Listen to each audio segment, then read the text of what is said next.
Good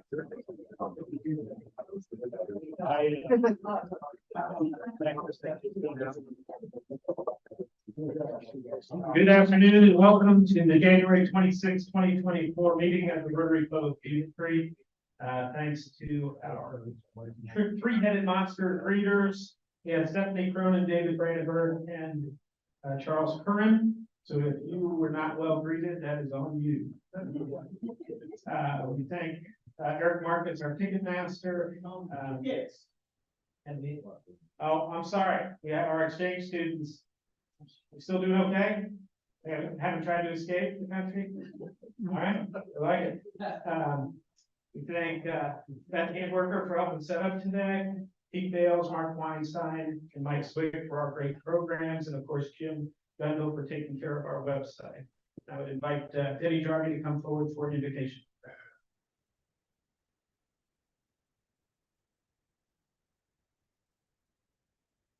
Well, good afternoon. Join me in prayer. For friends, food, fun, and fellowship, especially the fellowship of Rotary, we get our sincere thanks.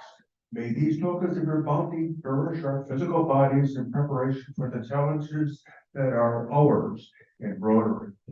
Keep us always mindful of the needs of others, and keep us always attuned to our calling in Rotary. We ask these in your holy name. Amen. Amen.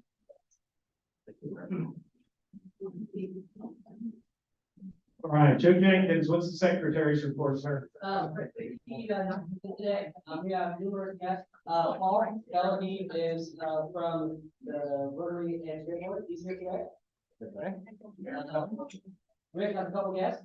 Yeah, I am honored to have two very special people on this time. Everyone knows him, Bob Mayer, Bob Stone, from former mayor and township trustee, and as I think everyone knows him from my seat for 25.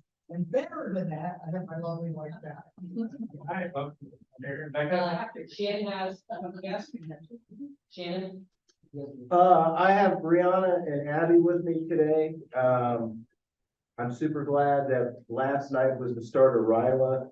We had our info meeting. Abby was there. She's really kind of kicked into the RILA program. So this will be her third year. So excited to get started on that. So all right, welcome. So we have Greg McKinsey. that's me. Greg, a visiting Rotarian from Vandalia. Welcome. Any others? Okay. All right. So that comes time to call the mayor, Mayor Adams, over for the Sergeant at Arms report. Calm down. That got a lot of applause. Set the bar high, didn't she? Thank you, David. Seems strange to be up here. It's been 3 or 4 weeks since I was up here, so a lot of things going on. But today is January 26, 2024. The 26th day of the year, and there are 340 days left this year. The leap year. So we celebrate some things today. Australia Day. And everybody's favorite Dental Drill Appreciation Day. Lotus 1, 2, 3 Day for you IT people. I vaguely remember Lotus 1, 2, 3. That's been a lot of years ago. National Big Wig Day. National Fun at Work Day. I'm sure we're all having fun at work. National Green Juice Day. National Peanut Brittle Day. Spouses Day. So pay attention to your spouses today. And a couple of things that we celebrate this week is Healthy Weight Week. I'll help you there. The Hunt for Happiness Week. International Food Care Week. So you might want to check your food when you get home. It's Kiss and Shark Week. National Clean Out Your Inbox Week. The other things we celebrated this month, that I haven't been here for a while, I thought I'd go back a little bit. It's Okay to Be Different month. National Bath Safety Month. National Get Organized Month, National Oatmeal Month. One of my favorites, National Soup Month. And National Train Your Dog Month. Things that happened on this day in history. 1697, Isaac Newton received John Bernoulli's 6-month time limit problem, and he solved it before going to bed that same night. 1784, Benjamin Franklin expressed unhappiness over the eagle as the American symbol. He preferred the rattlesnake or the turkey. Because in his words, though a little vain and silly, the turkey is a bird of courage and would not hesitate to attack a grenadier on the British Guards who would assume to invade his farmyard with a red coat on. Much to the dismay of Ohio, in 1837, Michigan was added as the 26th U.S. state.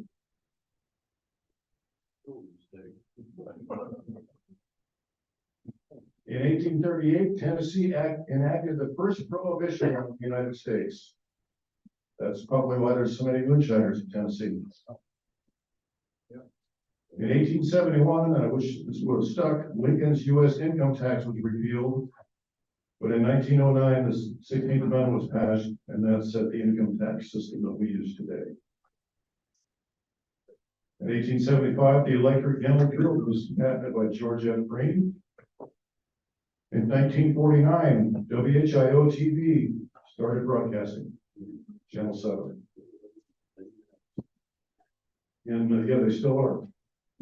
In 1960, there was a high school basketball sensation named Danny Heater. He scored 132 points in one game. They could shoot that many times in basketball. In 1980, Mary Decker became the first woman to run a mile in under 4.5 minutes.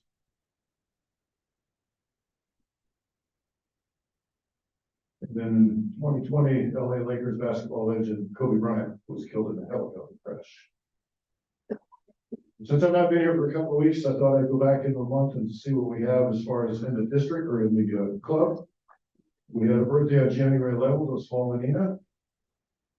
Pete Bales on January 22nd. Chris Hadley, January 16th, and Brandon Huff, January 19th. Partner birthday, Sharon Goodall, 22nd January. Member anniversaries, Danny Jarvie, 22 years. And a couple of wedding anniversaries, Joe and Amanda Jenkins was 9 years. And James and Judy Rudd, 44 years. There was an elderly woman that just returned to her home from an evening of church services when she was startled by an intruder.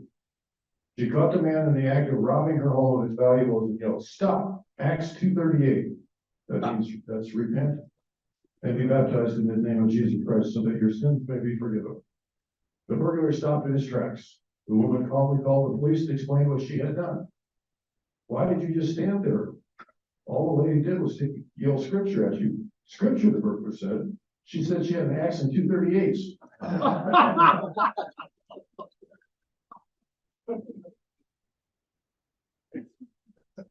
There was an elderly woman who decided to have her portrait painted.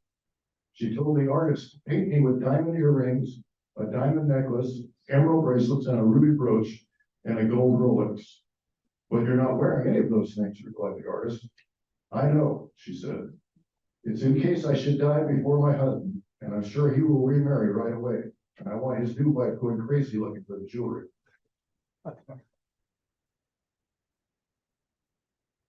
Then there was a woman who reported the disappearance of her husband to the police. The officer looked at her, at the guys who took the photograph, questioned her, and then asked if she wanted to give her husband any message if they found him.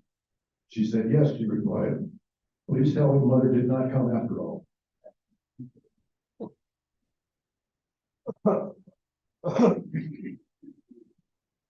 Then there was a man that told the ringmaster that he was interested in joining the circus as a lion tamer.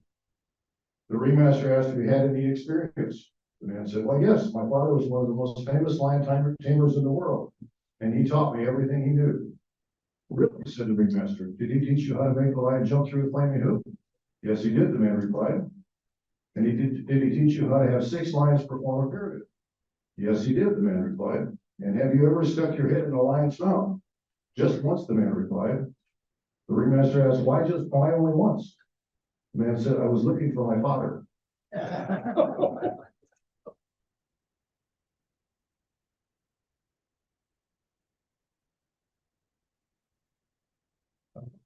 You get my husband to help me address Christmas card, because I had so much to do.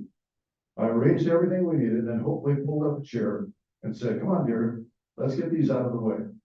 He glanced at the array on the table, turned away, went into the den, only to return moments later with a huge stack of cards, stamped, sealed, and addressed. These are last year's. I forgot to mail them. Let's go to dinner and relax.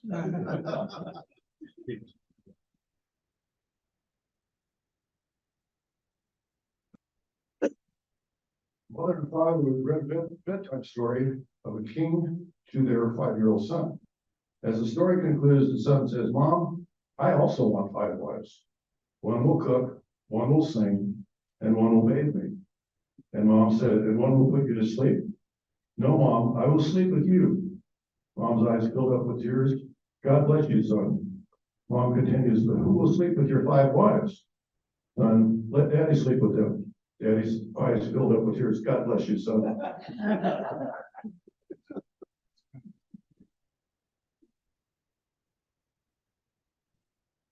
When the Jones family moved into their new house, a visiting relative asked 5-year-old Sammy how he liked the new place. It's terrific, he said. I have my own room. Mike has his own room. And Jamie has her own room. But poor Mom was still in a room with Dad.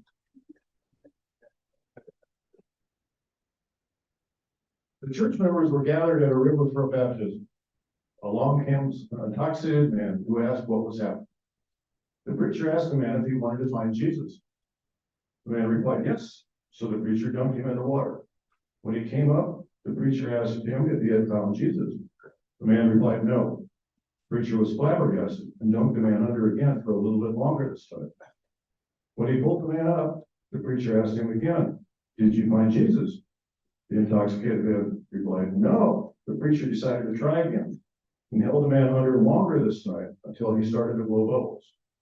Upon taking the man out of the water, the preacher asked, did you find Jesus? To the preacher's dismay, he once again replied, no.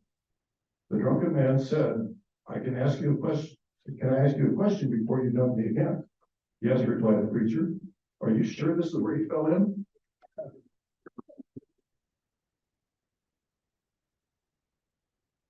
Well done, get down. A couple of quotes for today. Time is free, but it's priceless. You can't own it, but you can use it.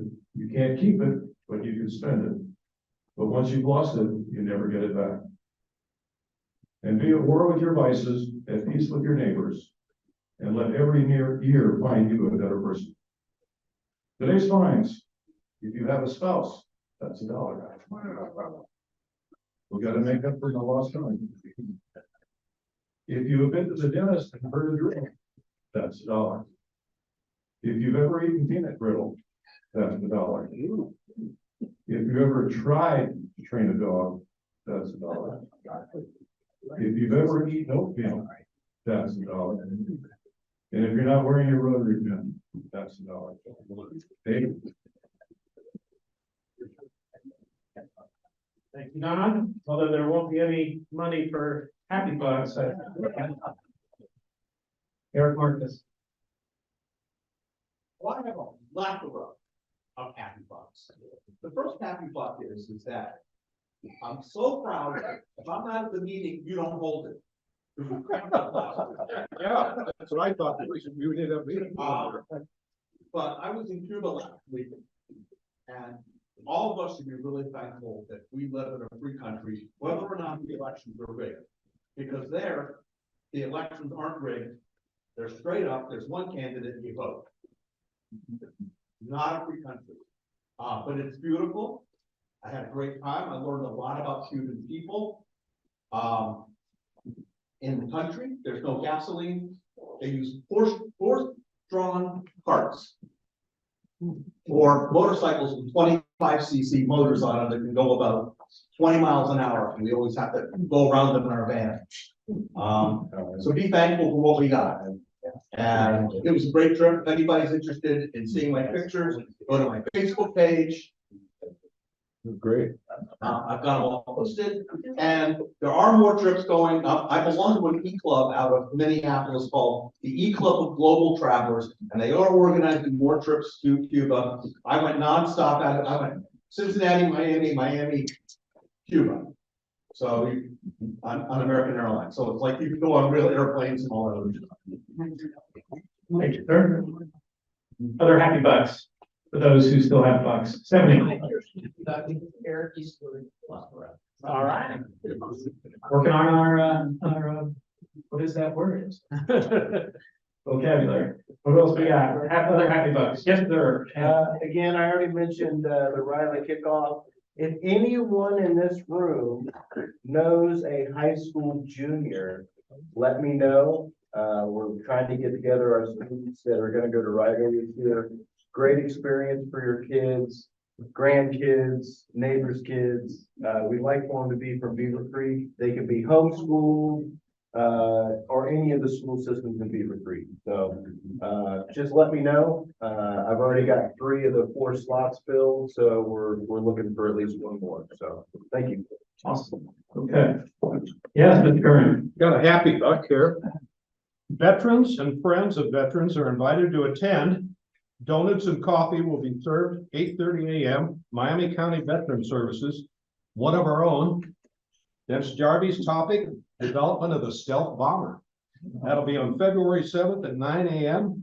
Miami Valley Veterans Museum, 2245 South County Road, 25A, Troy. Okay. Yeah. Sounds good. All right. Other happy bucks. All right. The ticket drawing, and then we'll do announcements if you have them. So remember that the club gets half of the proceeds for our Christmas basket project. You get a chance to draw for the other half if you have ticket 338606.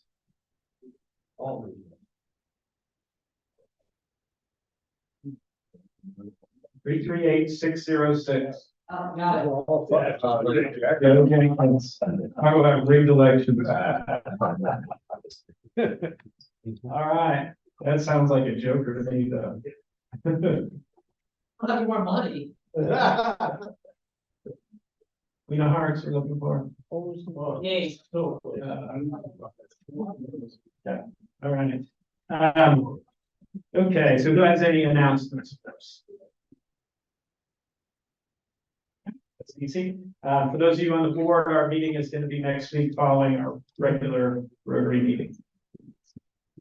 If you don't have any other business at this time, I'd like to call our County Commissioner Richard Gould to the front. Richard.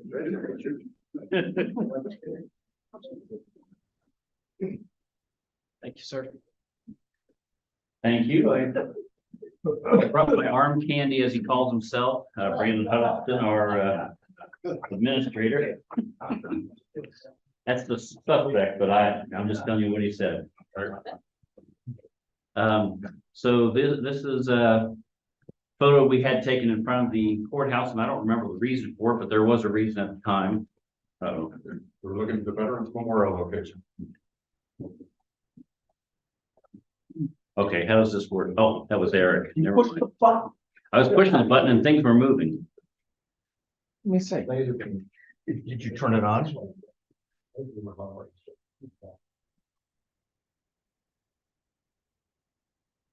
I don't know how it works. Maybe it's out. Did they test it earlier? You know, it could be the flipper.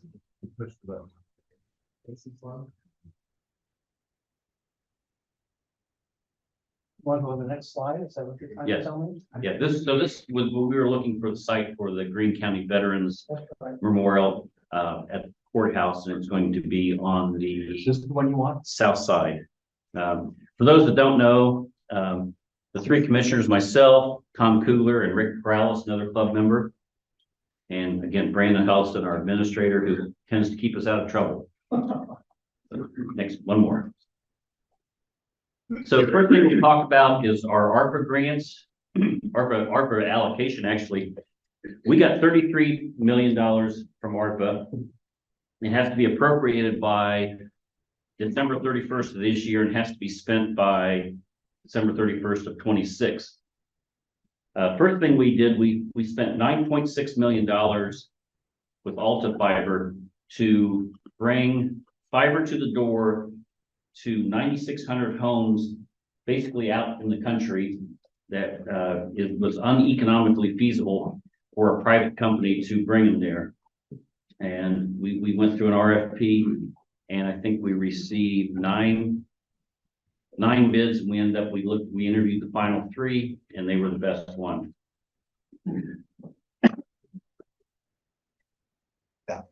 Okay. In addition to that, we're going to pick up another 30,000 additional doors, because the way they run those, they will run a backbone to Xenia, and then they'll start concentric expanding from there. They'll go to Cedarville, they'll go to Jamestown and do that. So they'll pick up people who already have a service, but now they'll have a choice of services. We took $10 million for revenue replacement, which is an allowable use. And that freed us up $10 million to put towards our jail.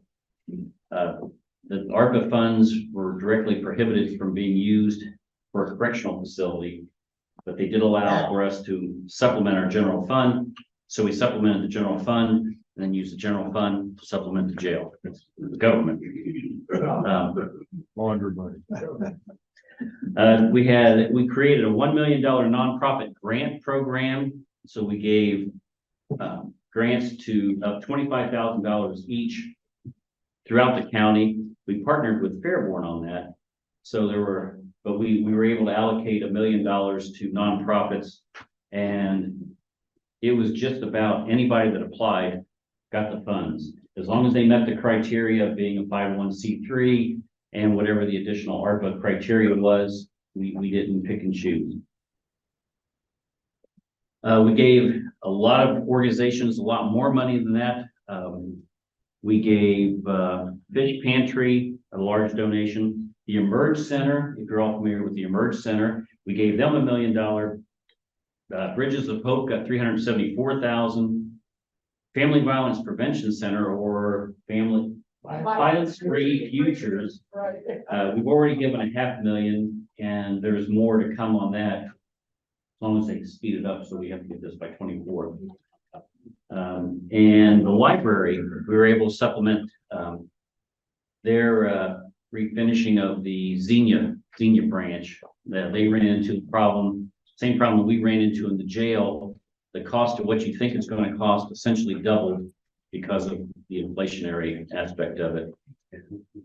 We're also doing a lot of infrastructure projects throughout the county, and we have a list on our website, a transparency website, if you want to see anything else we've handled. We have a community investment grant. We're still providing community investment grants to our municipalities for a variety of projects. Municipalities can apply, and usually it's in conjunction with something from a business aspect to get funding through our CIC, Community Investment Corporation, which is a quasi-public organization. We've allocated generally about $1 million a year between this and our EDIP, which is Economic Development Incentive Program for businesses. So it's about $500,000 each. This year, we have $1 million total carryover from 2023, or from 2023 for 2024. And we also do fund projects that improve community quality of life projects. I'm sorry. Next, we have the jail. This was big news. Last year, we were able to break ground in October on the jail. We originally sought a 384-bed jail, and a jail that was almost identical jail that was built in Warren County the year before was a 500-bed jail and a new sheriff's office for $52 million. Our bids came in for a 384-bed jail, and a new sheriff's office came in at 90+ million. So we had to scale back the project, went through 7 iterations to get to something we could afford. And it was 270, It's 250 to begin with. 250 beds. And that was what we were gonna do, just 250 beds, no sheriff's office, and make do with what we had. We were fortunate to get a $15 million grant from the state for jail, which allowed us to bring the sheriff's office back into it. And then through favorable bids, we were able to add another 24 beds. So we'll have a 274-bed jail and a new sheriff's office when this is complete. And the corner. Pardon? Corner. Oh, and the coroner's office is in there also. This is going to be located on Greenway Boulevard, which is where juvenile court is. Social Security office is on the corner of Greenway and Commerce. Progress, Commerce, it's all the same. It's the Spelled differently. Our total, actually just 2 weeks ago, we signed the final, we're building this on a construction manager at risk, CMR, which gives a maximum bid price. So we signed the final portion of that 2 weeks ago, and our final maximum total cost is going to be $74,888,000. So it won't cost any more than that, but it could conceivably cost less because there is a lot of extra built into here because of potential cost overruns or whatever, contingencies. That's not just bricks and mortar, that's our total all-in cost, all our admin costs, the architect, everything. It's not just construction. And property or the furniture. Everything is. Yes, That's all in sight. So turnkey, 74,888 maximum. With no tax increase. And no, no tax increases, that's why I brought him. Yeah, so the total there, we spent 10 million in ARPA funds with the revenue replacement. We put in 20 million in cash, $15 million grant from the state, and we got borrowed $30 million of bonds at a little over 4%. We had gone out, you remember, we went out twice for a sales tax levy to try to pay the bonds. And had we been able to finance, had those passed, we were able to finance, the rates were down below 2% at the time. So we more than doubled the rate, but we did get it, and it's 30 years instead of 12 years, but it is being done. And this is going to be a great boon for the county, for the employees that work there, the sheriffs. We all think of the inmates and what they go through, but it's the employees who have to go into the existing jail, and it's really, really nasty. So this should help employment in the jail. Next, the Board of Elections. We do not control the Board of Elections. The Board of Elections has a separate board of commissioners, directors. I'm not sure what their title is, but there are 4 of them, 2 from each party, 2 Ds, 2 Rs, and they run the Board of Elections. Well, if you remember 2016, lining up for 1.5 to 2 hours to get in to vote, we gave the Board of Elections the back room in our building on Ledbetter Road to expand and have more voting stations, more processing space. And in 2022, the first election that they had that, correct? Mm-hmm. And it went much, much smoother. In addition to that, we've taken funds to $300,000 to renovate their office space to make it more usable. It's if they were not happy with the way it was laid out, but it was laid out by the former board and the directors. So, but we gave $300,000 to make that work.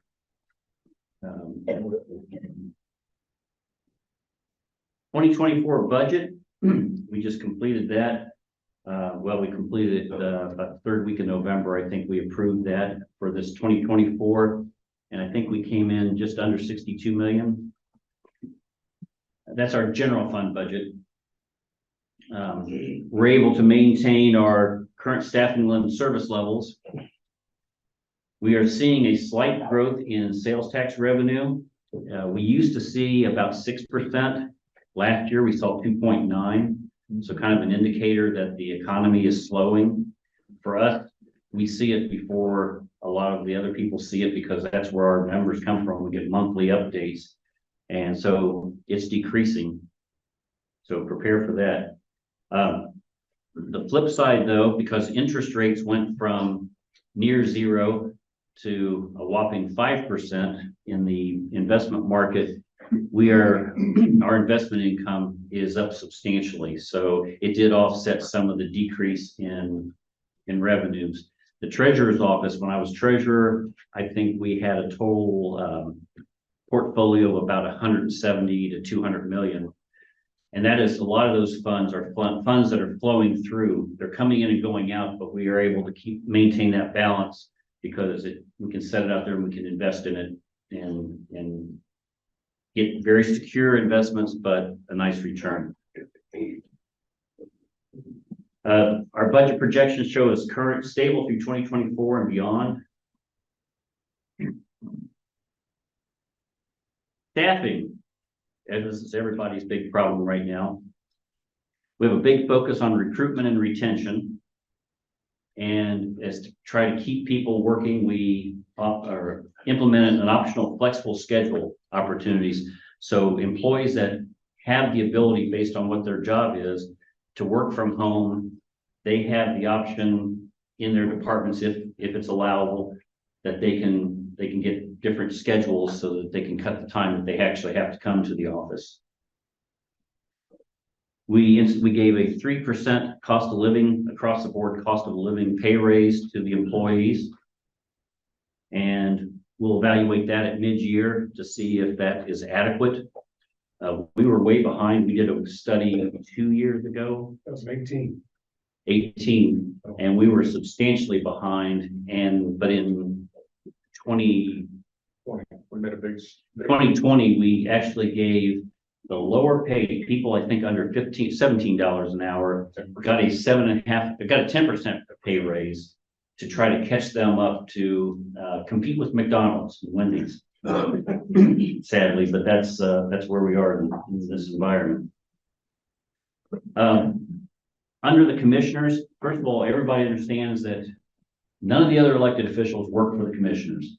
So when we talk about the county, we fund every department, but we don't control every department. So every elected official, the prosecutor, the auditor, the treasurer, the judges, sheriff, everybody, they have their own staffing. So these are, when we talk about staffing, I'm talking about in the commissioners. We have 375 combined years of service. We give out awards now for 5, 10, 15, 20, 25, et cetera years. And it's really, again, helped the morale because we don't think about it because we have our meetings every week and we sit there, we make our decisions, but the employees really feel honored when they get to come in. We present them with these, and we thank them for their service because every one of these meetings that we have the employees in, all the commissioners express that we're just the figureheads, that they're the ones who make Greene County what Greene County is. And that can be good or bad. So we really appreciate it when it's good. And I wrote down, but I didn't bring my notes. Our total staffing, Just under 400 under the board. 400 people on the board and 900-ish within the whole county. And again, that picks up the sheriff's office and things that do not fall under the board. Some of the things we've done to increase to keep staffing levels. We instituted customer service awards and peer recognition awards. So employees can be nominated for these awards and then they're drawn quarterly.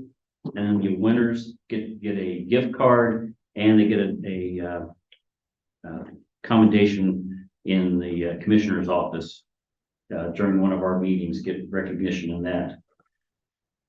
We're now able to hire on the spot. It used to be the way the structure is in the county. When you wanted to hire somebody, they had to be offered or told that, yes, we think we're going to hire you. Then you had to wait for a commission meeting on Thursday to approve the hiring, and then they could be hired. So last year, we delegated to our administrator that if a director calls and says, this is somebody I want, he can review it quickly and give it on the spot approval to hire that employee. Because we had employees who were offered jobs, and by the time you got back to them, they'd taken another job somewhere else. We've increased our presence at job fairs, and we've seen that our recruitment is slowly improving. This is a big one coming here, that the Green Forward campaign. This is big especially in Beavercreek. This is our water. Green Forward is Green County Sanitary Engineering, wastewater and water treatment plants. We're making significant investments in. I think we're at 140 million total. You will be getting soft water with our water treatment plant. We are using a reverse osmosis system to soften the water, which will also, to purify the water, but also softens the water. So that'll roll out mid-year. It'll start to roll out. It'll be phased in because you can't roll it out 100% or everybody's lines would be clogged with lime deposits. So it'll be gradually instituted to slowly dissolve the lime to let it work.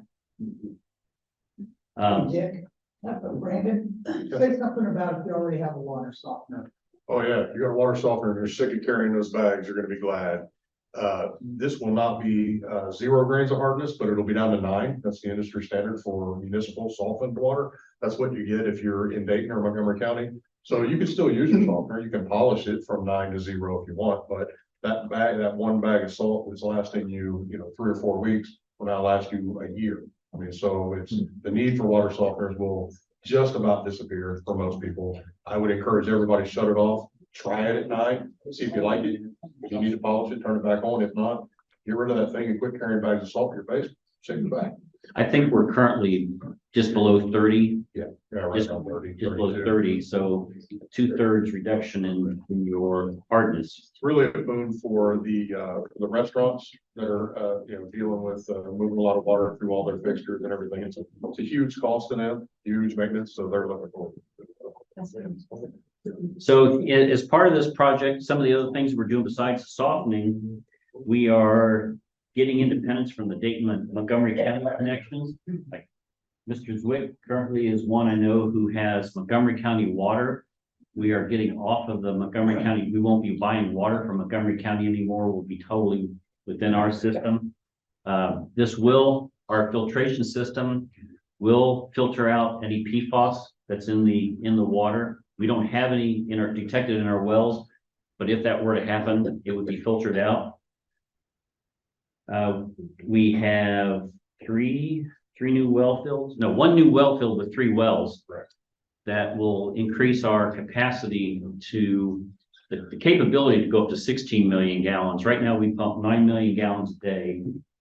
This will take us to 12, but we're building our facility to take us the capability to go to 16, and planning on future growth without adding the extra cost to add it in.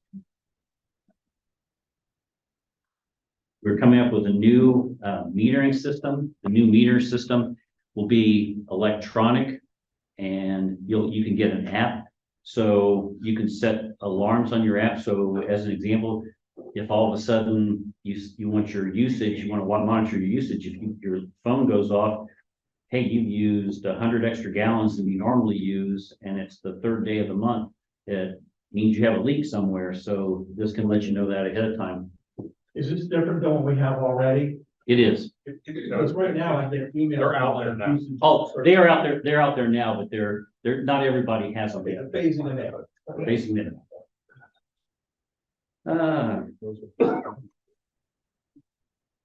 move on to this next section and then we'll, Is that going to increase the water price?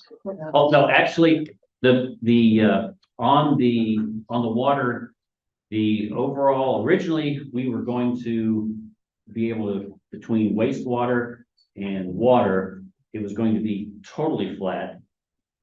But as we started buying things and things gone up, I think our filters for these have more than doubled in cost. They were $500,000 and now they're $1 million. But if there's a very smart, I think it's 45 cents, 80 cents, the average customer. Yep. The average customer will see an 80 cent a month increase on their bill if you have sewer and water. So 80 cents a month on that. We had a lot of debt that was dropping off, so it was an opportune time to look at reinvestment in the utility without raising the individual cost, so it came at a Hey, perfect. Brian, stand up. Already said what I said. Yeah, it was perfect time. But likewise with the sewer, he hadn't got there yet. We're looking at some sewer increases. We're trying to time those the same way. So when some huge sewer debt drops off, then we'll reinvest in the utility and keep those rates, balanced where they're at. Trying to do it wisely. And there used to be a study called the Oakwood study, which was the cost of every water and sewer system in the area in the Miami Valley. It's now the Pickwa study. And we used to be up towards the top in terms of cost. And we are now well into the median and actually maybe even slightly below the median. So, and that's before, I think Montgomery County is doing 9% increases next year. Most all utilities in the region are doing double-digit increases in half in the past couple of years. We're in a sweet spot. So very fortuitous for us, the way the timing worked out. And so we get better stuff for essentially the same price or very, very minimal. We'll come back to any other questions on that. Get this last slide.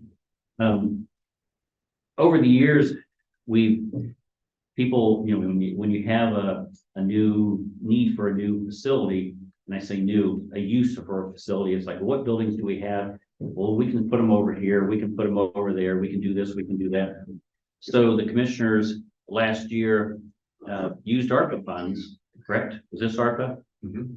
ARPA funds to develop a facilities master plan. So we went for an RFP, we hired Wolford, and they've completed their studies. They haven't delivered the answer, the analysis yet, but this is going to be a long-range facilities master plan. So instead of just saying, why don't we do this or why don't we do that, we can actually have a plan. So if we know something is going to be obsolete in 10 years, we can start budgeting so that when we replace it in 10 years and where it needs to go. Right now, the county facilities are spread out in a lot of places in Xenia. We've got Ledbetter Road for a lot. We've got the downtown campus. We've got out by the Social Security office on Progress. So this might find a way that we can start to bring those all into a new campus. And just from some of the initial conversations, some of the thought of where we thought that might not be the best spot.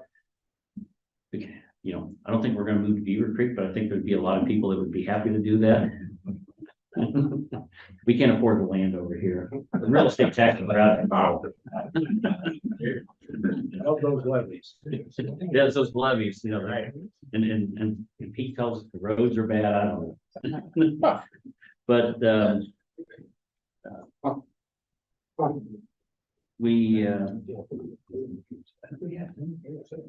this will also let us know if there's things that we don't need that we can just get rid of. When we move out of the jail, what are we going to do with the existing jail? It's going to be torn down. Well, it may be torn down, may be mothballed. The sheriff's office, I'm pretty sure that will be torn down. But what do we do with that land? Does it get sold, given to Xenia so they can put something in there? So it just provides a lot of flexibility, and it gives us a true, like a blueprint of where we're going. Yeah, I think one of the concerns the commissioners had, I know we all did, was not impacting Xenia in a negative way. A lot of the services we have are right downtown, so doing a lot of stakeholder engagement right now to try to figure out, should we get out of the way, move out of downtown, let another growing concern there, is that best? Or should we stay there because of the traffic we bring, the commerce that our own employees bring? So try to weigh that out and make sure that we don't impact Xenia in negative ways. has been tough. That's why such a focus on stakeholder engagement. That's our presentation, so I'm open for questions and Before we quit, I wanna just mention one thing, that's very important. Dick mentioned that we have no authority over the other, elected officials out there, and that is so important, so, if there's a problem with your taxes, that's not us. I'm not gonna say who it is, so. actually, no, if you have a question about your taxes, you should call the auditor. And if there's an engineering permit issue, we have no say in that. They're the county engineer. Well, that's one important fact. The other important fact, and a lot of people don't understand that, is we're an administrative arm of the state. We have absolutely no authority. We can only do. No legislative authority. Right, I'm sorry. We can only do what statute allows us to do. So a lot of people say, well, you need to do that law, you need to do this. We can't. The mayor could, and his council could, put in effect. The mayor. The mayor and his council could put in effect licenses if they chose to do so. It's not against the law. As a legislator, we could have put in cat license. We can't do that because we don't have that authority. So that's important to know what we can and we can't do. Thanks. Hey, could you talk about anticipated growth in the south and east portion of the county? Yeah, that's, again, change is gonna happen. You know, the only thing constant is change. And Honda LG, project in, Jeffersonville, is located just across the Greene County border in the southeast portion of the county.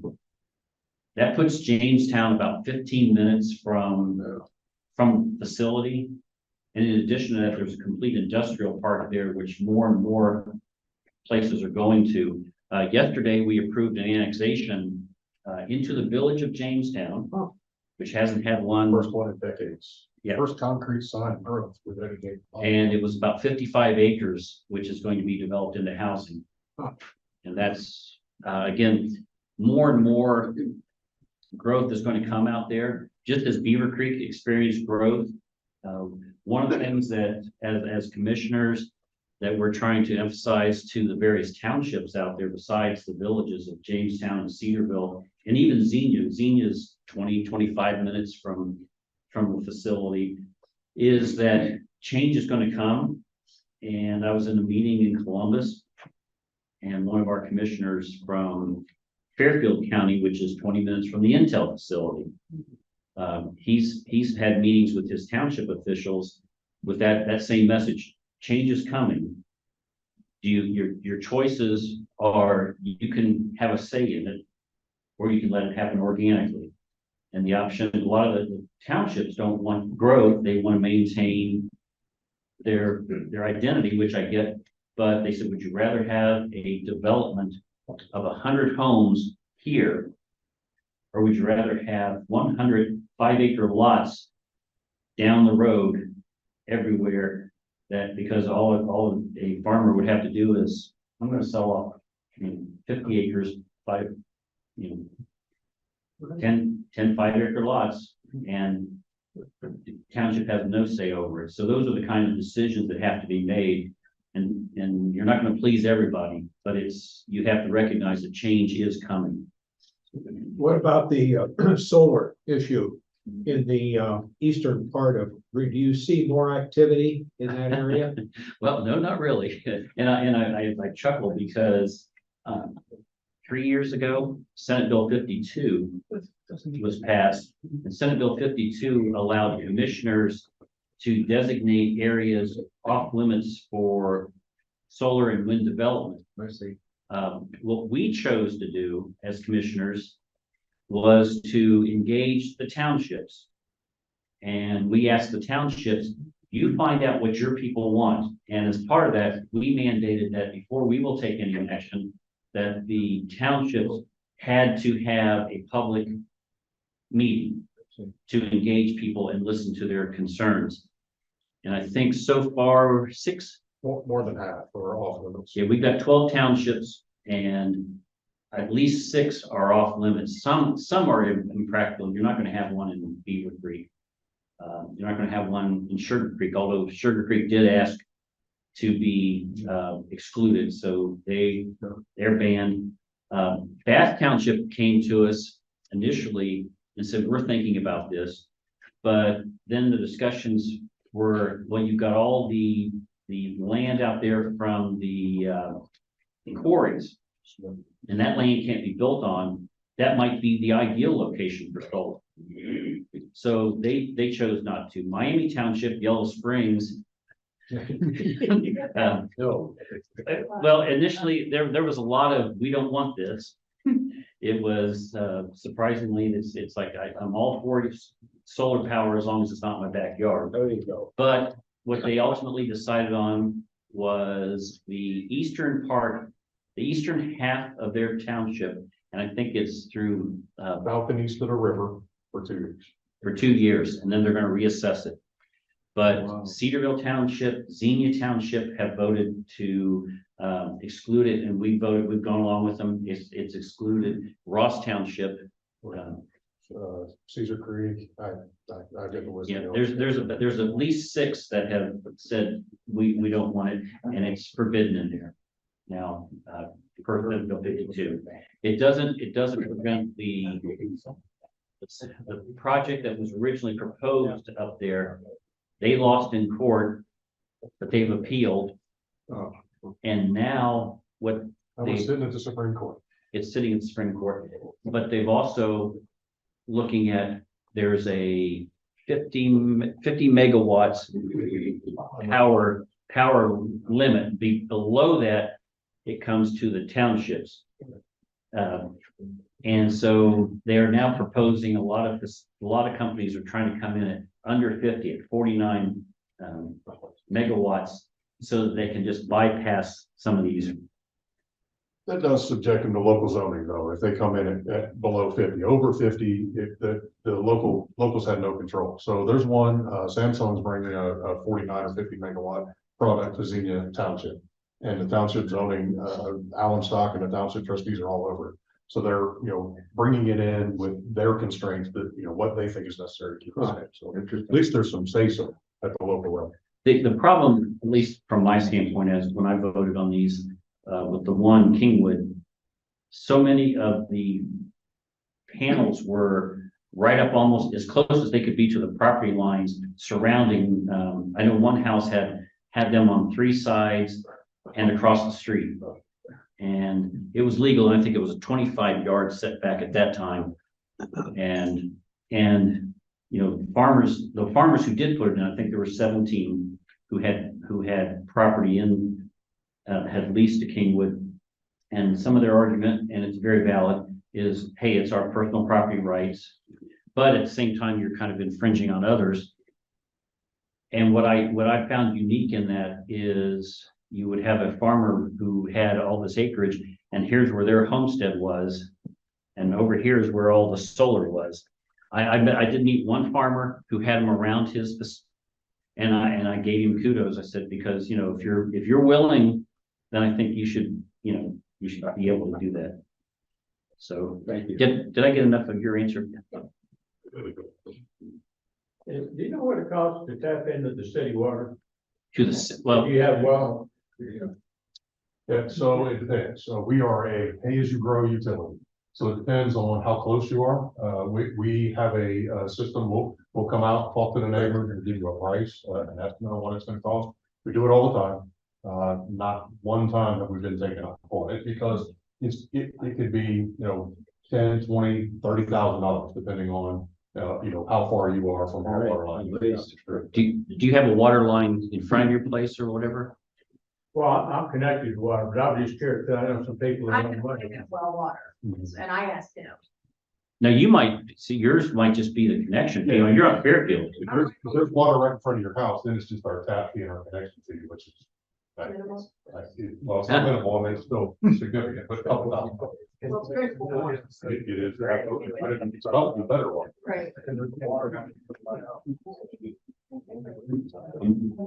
Any other questions? Used to be, a number of years ago, some surveys or whatever about putting gas in some of the areas, running gas lines. And I haven't heard about that for the last 10 years or so.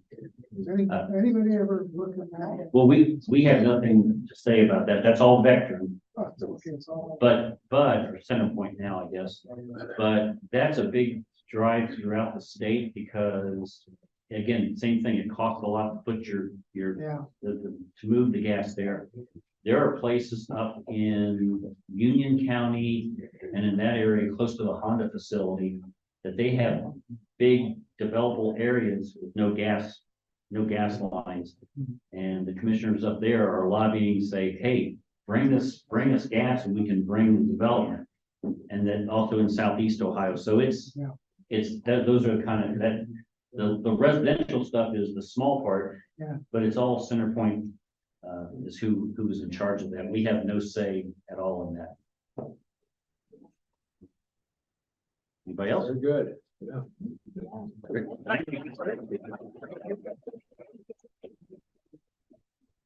Thanks so much, both of you. As has become our custom, we will donate a book on behalf of our speakers today to the Greene County Community Library, Minecraft for Beginners. So in your spare time, you'll be able to pick up the book each time and work on that.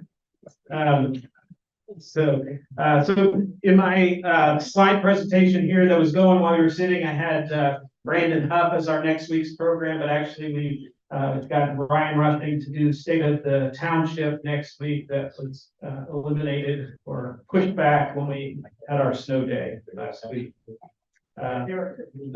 I'm sorry? Because you're not. Was that clearly an Eric issue? He was studying communism. So he, so, Randy Groden and Denny Jarvie are our greeters next week. Please keep an eye on upcoming programs, Beavercreekrotary.com and Facebook.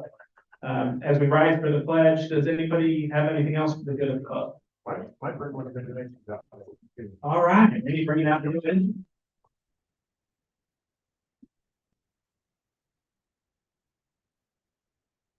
I pledge allegiance to the flag of the United States of America and to the republic which stands one nation under God, indivisible, with liberty and justice for all. Gentlemen, have a good year. Very good. Yeah, thank you. Presentation for February.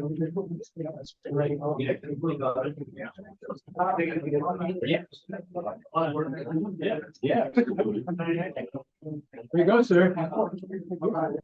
You can keep it. I gotta do